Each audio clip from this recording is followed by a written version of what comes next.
चलिए बुलेटिन की शुरुआत करते हैं। मुख्यमंत्री भजनलाल शर्मा की गर्मामयी उपस्थिति में गुरुवार को रायसिंह राजस्थान स्वास्थ्य प्री समिट में स्वास्थ्य, चिकित्सा और आयुष क्षेत्र के निवेशकों के साथ 16,176 करोड़ रुपए के एमओयू पर हस्ताक्षर किए और समिट में हुए एमओयू के साथ ही rising Rajasthan global investment summit 2024 के तहत स्वास्थ्य क्षेत्र में हस्ताक्षरित कुल जो है निवेश प्रस्तावों का आंकड़ा 25,400 करोड़ रुपए से अधिक हो गया है। राजनिवेश पोर्टल पर अब तक 57,000 करोड़ के निवेश प्रस्ताव प्राप्त हुए हैं। साथ ही बता दें कि प्री समिट में किए गए एमओयू में चिकित्सा एवं चिकित्सा शिक्षा क्षेत्र के लिए 14,000 करोड़ रुपए के निवेश एमओयू हुए हैं, जबकि आयुष क्षेत्र की अगर बात की जाए तो 2,157 करोड़ रुपए के निवेश एमओयू पर हस्ताक्षर किए गए हैं। इस अवसर पर मुख्यमंत्री भजनलाल शर्मा ने कहा कि अपने कार्यकाल के पहले ही वर्ष में इन्वेस्टमेंट समिट आयोजित कर हमारी सरकार ने अपनी मंशा स्पष्ट कर दी है कि हम न केवल एमओयू पर हस्ताक्षर करने जा रहे हैं, बल्कि अगले 3 से 4 वर्षों में उन्हें धरातल पर भी उतारने जा रहे हैं। उन्होंने कहा कि चिकित्सा एवं स्वास्थ्य क्षेत्र के छोटे और बड़े सभी निवेशकों को स्वागत है, और क्योंकि वे सभी जमीनी स्तर पर आम नागरिक की सेवा करेंगे और स्वास्थ्य एवं समृद्ध प्रदेश की दिशा में महत्वपूर्ण भूमिका निभाएंगे।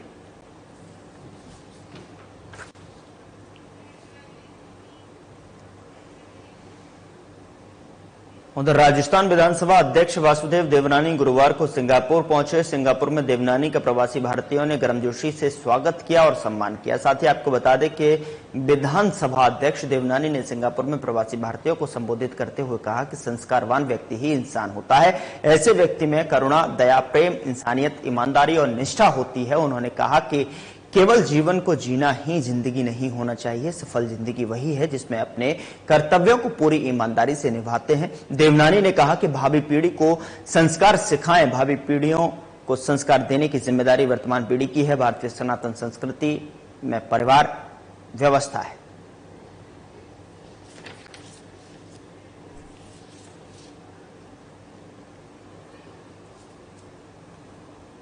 उधर पूर्व मंत्री प्रताप सिंह खाचरियावास ने कहा कि उनियारा विधानसभा उपचुनाव में समरावता गांव में घटी घटना के लिए राजस्थान की बीजेपी सरकार जिम्मेदार है। खाचरियावास ने कहा कि एसडीएम के साथ जो थप्पड़ कांड हुआ, उसके बाद राजस्थान की बीजेपी सरकार ने वहां पर जो बिना सोचे समझे जल्दबाजी में पुलिस के जरिए एक्शन लिया है, उसी का परिणाम है वहां पर गांव वालों में और पुलिस में टकराव हो गया है। इसमें गांव वालों का भारी नुकसान हुआ है। पुलिस के 10 लोगों को मामूली चोट आई है, तो उस गांव के 200 से ज्यादा महिलाओं और पुरुषों को भी चोटें लगी हैं। आपको बता दें कि गांव वालों की 100 से ज्यादा गाड़ियां वहां जलकर राख हो गई। इस घटना में समरावता गांव के लोगों का जो नुकसान हुआ है, उसके लिए राजस्थान की सरकार जिम्मेदार है। खाचरियावास ने कहा कि सरकार को समरावता गांव के लोगों को जो नुकसान हुआ है उसका पूरा मुआवजा देना चाहिए। भविष्य में इस तरह के टकराव से बीजेपी सरकार को बचना चाहिए।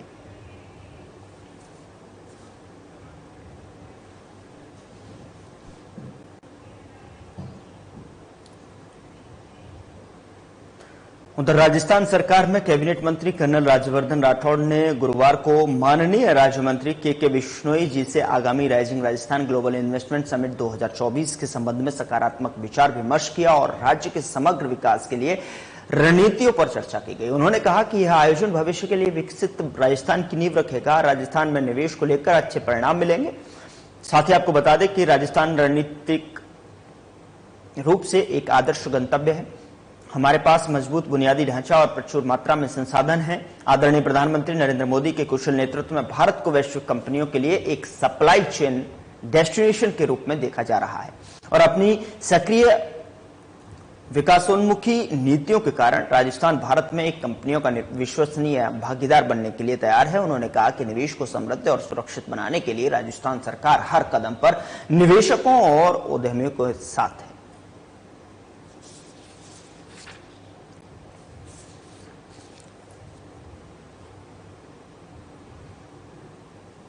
खाद्य एवं नागरिक आपूर्ति मंत्री सुमित गोदारा ने गुरुवार को लूणकरणसर विधानसभा क्षेत्र के विभिन्न गांवों में राजकीय विद्यालयों में 1 करोड़ 52 लाख रुपए की लागत के विभिन्न विकास कार्यों का शिलान्यास किया है। और गोदारा के जो है नकोदेसर, छटासर और राजासर उर्फ करनीसर और डांडी पंडूसर के राजकीय विद्यालयों में बनने वाले नए कक्षों का शिलान्यास किया और इस अवसर पर आयोजित कार्यक्रम को संबोधित करते हुए उन्होंने कहा कि स्कूलों में आधारभूत ढांचे का विकास करना राज्य सरकार की प्राथमिकता है। इसी क्रम में विभिन्न स्कूलों में आवश्यकता अनुसार नए कक्ष की स्वीकृतियां जारी की जा रही हैं। उन्होंने कहा कि नकोदेसर राजकीय विद्यालय में 3 नए कमरों के निर्माण होने से यहाँ के विद्यार्थियों को भरपूर लाभ मिल सकता है।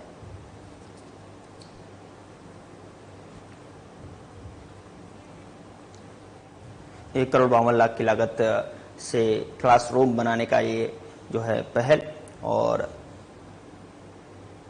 जाहिर सी बात जैसे कि क्लासरूम्स का निर्माण यहाँ पर होगा, उसमें बच्चों को पढ़ने में और पढ़ाई को आगे बढ़ाने में भविष्य में बच्चों के साथ में जो है अच्छा सुंदर भविष्य का निर्माण भी कह सकते हैं। 1,52,00,000 की लागत से ये कक्ष बनाने की तैयारी, और जिस तरीके से यहाँ पर जो है नकोदेसर राजकीय विद्यालय में 3 नए कमरों का निर्माण होने जा रहा है, जिससे कि विद्यार्थियों को इसका भरपूर लाभ मिल सकता है।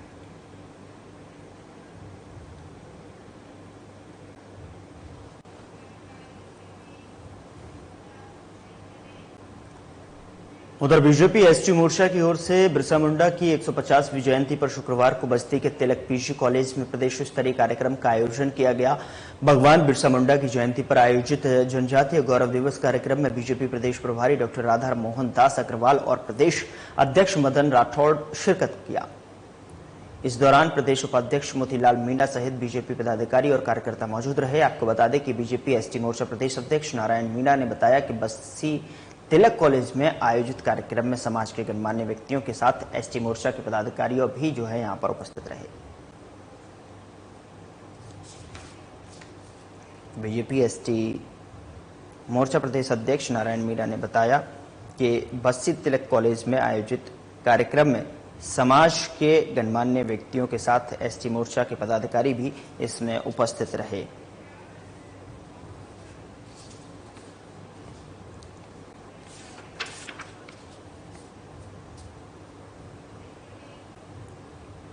उधर बीजेपी प्रदेश अध्यक्ष मदन राठौड़ ने आज नई दिल्ली स्थित नए आवास में गृह प्रवेश किया और दिल्ली के शाहजहां रोड स्थित AB 93 में गृह प्रवेश के साथ विधि विधान से पूजा किया गया। और साथ ही आपको बता दें कि गृह प्रवेश के दौरान बीजेपी प्रदेश अध्यक्ष मदन राठौड़ ने सपत्नीक और परिवारजनों सहित यज्ञ में आहुतियां दी और सर्वधर्म समभाव के साथ सर्व मंगल की कामना की। इस दौरान राठौड़ के परिजन और रिश्तेदारगण मौजूद रहे।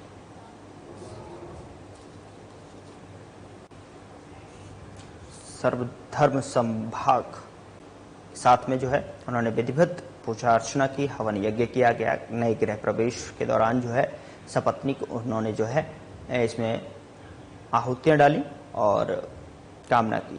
साथ ही यहां पर उनके रिश्तेदारगण जो है मौजूद रहे।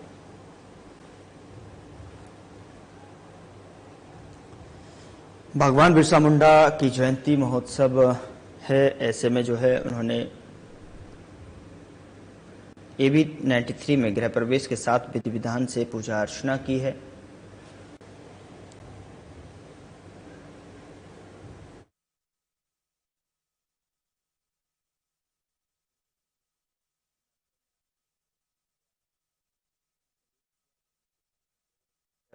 AB 93 में गृह प्रवेश के साथ में विधि विधान के साथ में पूजा अर्चना की गई। गृह प्रवेश के दौरान उनकी पत्नी और परिवारजनों के साथ साथ रिश्तेदारगण भी यहां पर उपस्थित रहे। सर्व धर्म समभाव के साथ में सर्व मंगल की कामना भी यहां पर की गई। तो जाहिर सी बात है कि बीजेपी प्रदेश अध्यक्ष मदन राठौड़ ने आज नई दिल्ली स्थित अपने नए आवास में गृह प्रवेश किया है।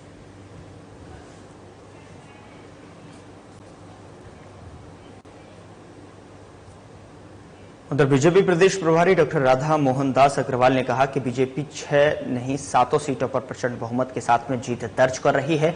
84 में से ऐतिहासिक मतदान बीजेपी के समर्थन में है और बीजेपी 84 सहित प्रदेश के सभी 7 सीटों पर विजय प्राप्त कर रही है। आपको बता दें कि बीजेपी प्रदेश प्रभारी डॉक्टर राधा मोहन दास अग्रवाल ने कहा कि विश्व में भारतीय जनता पार्टी ही ऐसा राजनीतिक संगठन है जहां पूर्ण रूप से जो है पारदर्शिता के साथ में संगठन के चुनाव किए जाते हैं।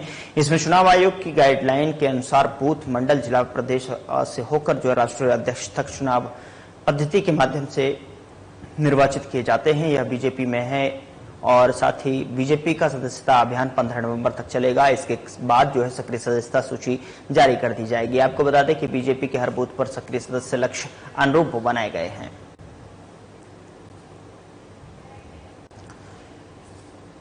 तो बीजेपी प्रदेश प्रभारी डॉक्टर राधा मोहन दास अग्रवाल ने विश्व में भारतीय जनता पार्टी ही एक ऐसा संगठन है जहां पूर्ण रूप से पारदर्शिता के साथ में संगठन के चुनाव किए जाते हैं, ऐसा उन्होंने कहा।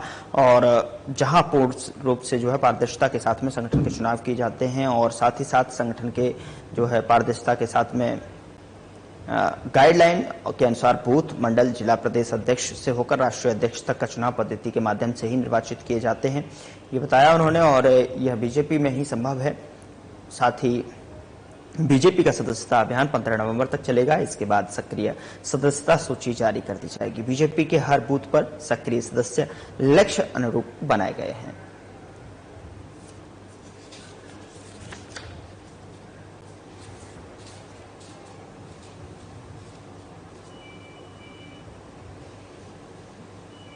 उधर विश्व मधुमेह दिवस के अवसर पर गुरुवार को जिला एनसीडी इकाई एवं राजकीय जिला चिकित्सालय के संयुक्त तत्वाधान में निःशुल्क शिविर का आयोजन किया गया। बता दें कि राजकीय जिला अस्पताल के अधीक्षक डॉक्टर सुनील हर्ष ने बताया कि आमजन में जो है मधुमेह के प्रति जागरूकता बढ़ाने के उद्देश्य से डायबिटीज एंड वेलबींग थीम के साथ में विश्व मधुमेह दिवस का आयोजन किया गया और इस दौरान जो है मधुमेह, उक्त रक्तचाप तथा 3 कॉमन कैंसर से संबंधित बचाव की जानकारी आमजन को दी गई।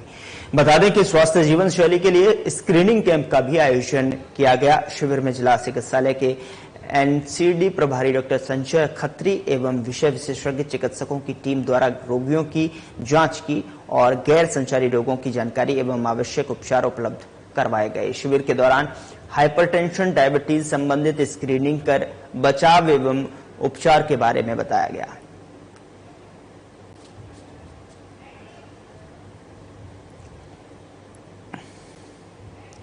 बता दें कि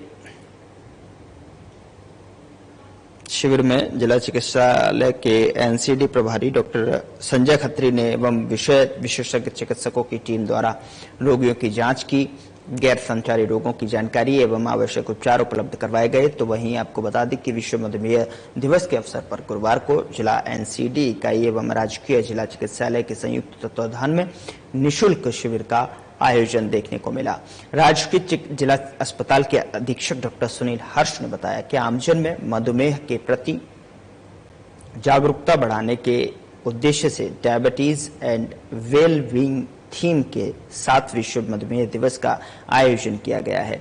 इस दौरान मधुमेह, उक्त रक्तचाप, 3 कॉमन कैंसर से संबंधित बचाव की जानकारी आमजन को दी गई और स्वास्थ्य जीवन शैली के लिए स्क्रीनिंग कैंप का आयोजन भी किया गया।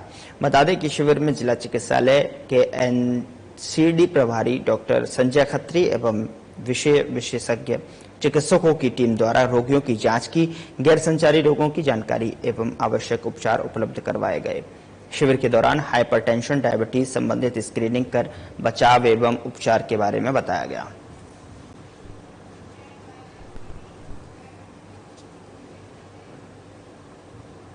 उधर बीजेपी सदस्यता अभियान के प्रदेश संयोजक डॉक्टर अरुण चतुर्वेदी ने बताया कि शुक्रवार 15 नवंबर को सदस्यता अभियान, सक्रिय सदस्यता अभियान और संगठन पर्व की संगठनात्मक बैठक आयोजित की जाएगी। इसमें प्रदेश पदाधिकारियों के साथ में प्रदेश टोली सदस्यता अभियान, संभाग प्रभारी सदस्यता, जिला संयोजक, संभाग प्रभारी संगठन, सभी जिला अध्यक्ष, बीजेपी के सभी मोर्चा और विभागों के संयोजक उपस्थित रहेंगे।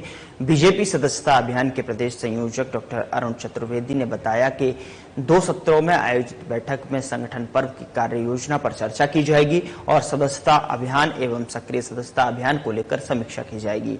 बता दें कि बैठक में प्रदेश चुनाव अधिकारी नारायण पंचारिया द्वारा कार्य योजना प्रस्तुत की जाएगी। इसके बाद समापन सत्र में जो है बीजेपी प्रदेश प्रभारी डॉक्टर राधा मोहन दास अग्रवाल और बीजेपी प्रदेश अध्यक्ष मदन राठौड़ का मार्गदर्शन प्राप्त होगा।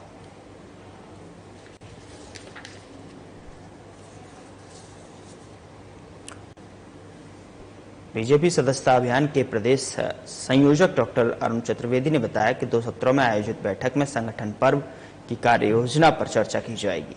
सदस्यता अभियान और सक्रिय सदस्यता अभियान को लेकर भी समीक्षा इस बैठक में की जाएगी। बैठक में प्रदेश चुनाव अधिकारी नारायण पंचारिया द्वारा कार्य योजना प्रस्तुत की जाएगी। इसके बाद समापन सत्र में बीजेपी प्रदेश प्रभारी डॉक्टर राधा मोहन दास अग्रवाल और बीजेपी प्रदेश अध्यक्ष मदन राठौर का मार्गदर्शन प्राप्त होगा।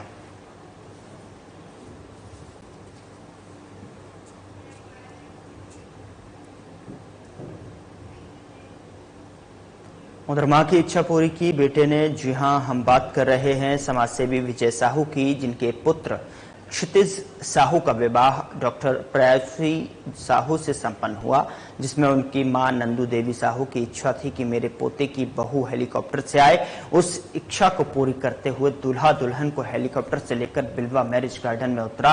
साथ ही समाज को एक संदेश देते हुए जो भी अतिथि विवाह उत्सव में आए थे उनको एक पेड़ मां के नाम उपहार स्वरूप भेंट किया। बता दें कि बेटी बचाओ बेटी पढ़ाओ के नारे के तहत दहेज का बहिष्कार करते हुए विवाह उत्सव संपन्न हुआ।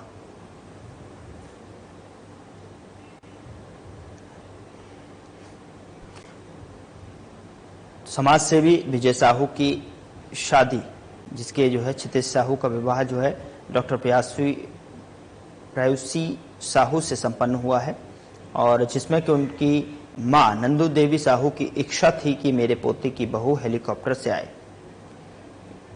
उस इच्छा को पूरी करते हुए दूल्हा दुल्हन को हेलीकॉप्टर से लेकर बिलवा मैरिज गार्डन में उतरा। साथ ही समाज को एक संदेश देते हुए जो भी अतिथि विवाह उत्सव में आए थे उनको एक पेड़ मां के नाम उपहार स्वरूप भेंट दिया।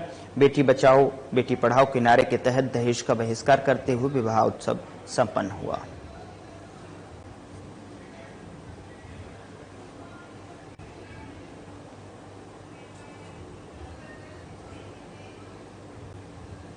कस्बा के आड़े हनुमान जी मंदिर पर गुरुवार को रामधाम आश्रम सेवा समिति के तत्वाधान में विशाल अन्नकूट प्रसादी का आयोजन किया गया। बता दें कि सर्वप्रथम हनुमान जी की पूजा अर्चना कर अन्नकूट का भोग लगाया गया। उसके उपरांत श्रद्धालुओं ने कड़ी बाजरा चावल मिक्स सब्जी सहित खीर पकौड़ी और पापड़ आदि स्वादिष्ट व्यंजनों का आनंद लिया, जिसमें करीब 1600 से 1800 लोगों ने प्रसादी ग्रहण की। बता दें कि दीपावली के बाद गोवर्धन पर्व पर अन्नकूट प्रसादी का आयोजन किया जाता है। उसके बाद से ही जगह जगह मंदिरों पर अन्नकूट प्रसादी का आयोजन किया जाता है। पौराणिक बातों से अलग अगर वैज्ञानिक दृष्टिकोण से भी बात करें तो अन्नकूट की सब्जी का बहुत महत्व है। यह समय सर्दियों की शुरुआत और मानसून का अंत दर्शाता है। बारिश के मौसम में हरी पत्तेदार सब्जियां नहीं खाई जाती क्योंकि कीड़े आदि का डर होता है। सर्दियां आते ही पत्तेदार सब्जियों का सेवन सुरक्षित माना जाता है। यही नहीं, अधिकांश मौसमी सब्जियां जैसे गाजर, मटर, गोभी, मेथी, बथुआ, सिंघाड़ा सर्दियों में ही आते हैं। अन्नकूट सभी सब्जियों को मिलाकर बनाई जाती है ताकि शरीर इनके तत्वों से तालमेल बिठा सके।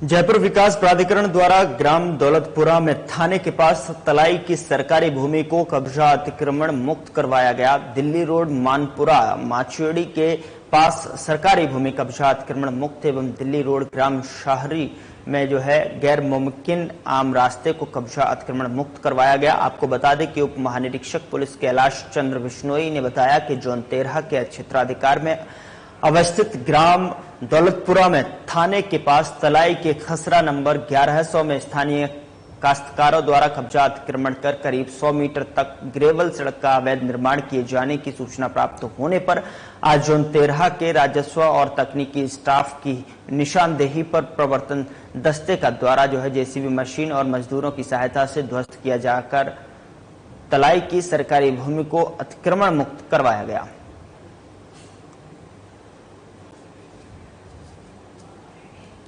उप महानिरीक्षक पुलिस कैलाश चंद्र बिश्नोई ने बताया कि जोन 13 के क्षेत्राधिकार में अवस्थित ग्राम दौलतपुरा में थाने के पास तलाई के खसरा नंबर 1100 में स्थानीय काश्तकारों द्वारा कब्जा अतिक्रमण कर करीब 100 मीटर तक ग्रेवल सड़क का अवैध निर्माण किए जाने की सूचना प्राप्त होने पर आज जोन 13 के राजस्व और तकनीकी स्टाफ की निशानदेही पर प्रवर्तन दस्ते का द्वारा जेसीबी मशीन द्वारा मजदूरों की सहायता के द्वारा ध्वस्त किया गया।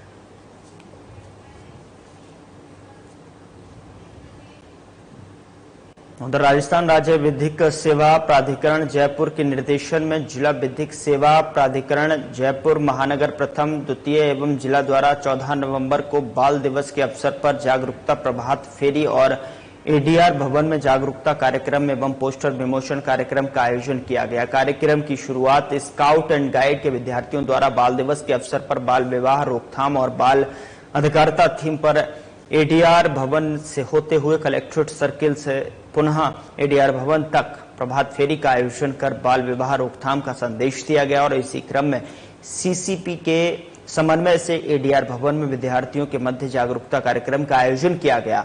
बता दें कि कार्यक्रम में स्काउट एंड गाइड विभाग, शिक्षा विभाग, बाल कल्याण समिति, श्रम विभाग और विधिक सेवा प्राधिकरण स्टाफ, विद्यार्थी और आमजन उपस्थित रहे।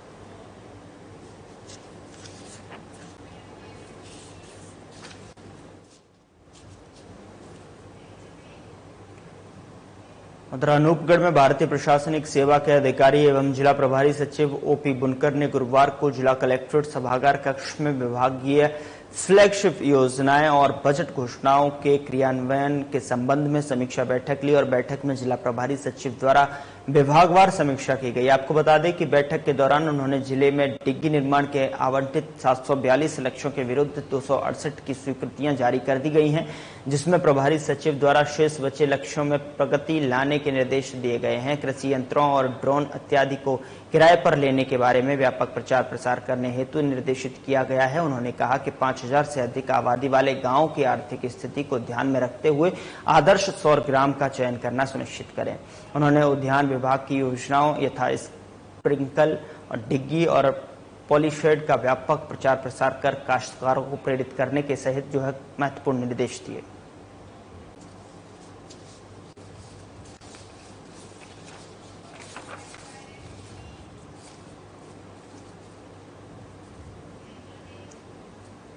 उधर थप्पड़कांड के आरोपी नरेश मीणा को पुलिस ने हिरासत में लिया है। आपको बता दें कि रात को आगजनी के बाद पुलिस घेराबंदी से आरोपी नरेश मीणा निकल गया था और जिसके बाद वो सुबह वापस समरावता गांव में पहुंचा। आईजी ओम प्रकाश सहित एसपी विकास सांगवान ने पुलिस जाब्ते के साथ में आरोपी नरेश मीणा को गिरफ्तार किया है। पुलिस भारी सुरक्षा के साथ नरेश मीणा के गांव बाहर निकाली। वहीं गिरफ्तारी के बाद समर्थकों ने जमकर बवाल किया। जवाबी कार्रवाई में पुलिस ने 3 आंसू गैस के गोले छोड़े।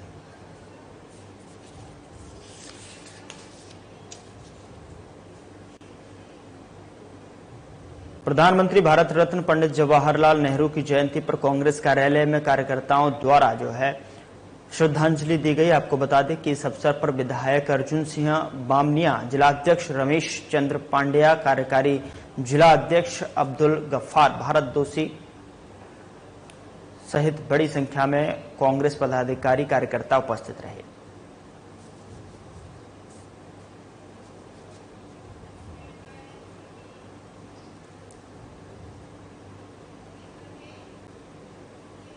कस्बा के निजी kids bright future convent school में गुरुवार को भारत के पूर्व प्रधानमंत्री पंडित जवाहरलाल नेहरू का जन्मदिन बाल दिवस के रूप में बड़े ही धूमधाम से मनाया गया। बता दें कि इस अवसर पर बाल मेले का भी आयोजन किया गया, जिसमें विभिन्न प्रकार के व्यंजनों की दुकान सजाई गई। वहीं सीनियर विद्यार्थियों के द्वारा विज्ञान से संबंधित प्रोडक्ट बनाए गए जो आकर्षण का केंद्र बने रहे। हर कोई बच्चों की प्रशंसा करते हुए दिखाई दिए। वहीं इस दौरान छोटे छोटे बच्चों के लिए फैंसी ड्रेस प्रतियोगिता का भी आयोजन रखा गया, जिसमें नन्हे मुन्ने, झांसी की रानी, कृषक, डॉक्टर और वकील, परी और सिपाही, फौजी आदि के स्वरूप में नजर आए। बता दें कि विद्यालय के व्यवस्थापक दीपक कुमार ने बताया कि भारत के पूर्व प्रधानमंत्री पंडित जवाहरलाल नेहरू, जिन्हें लोग चाचा नेहरू के रूप में जानते थे, क्योंकि चाचा नेहरू बच्चों से अत्यधिक प्रेम करते थे।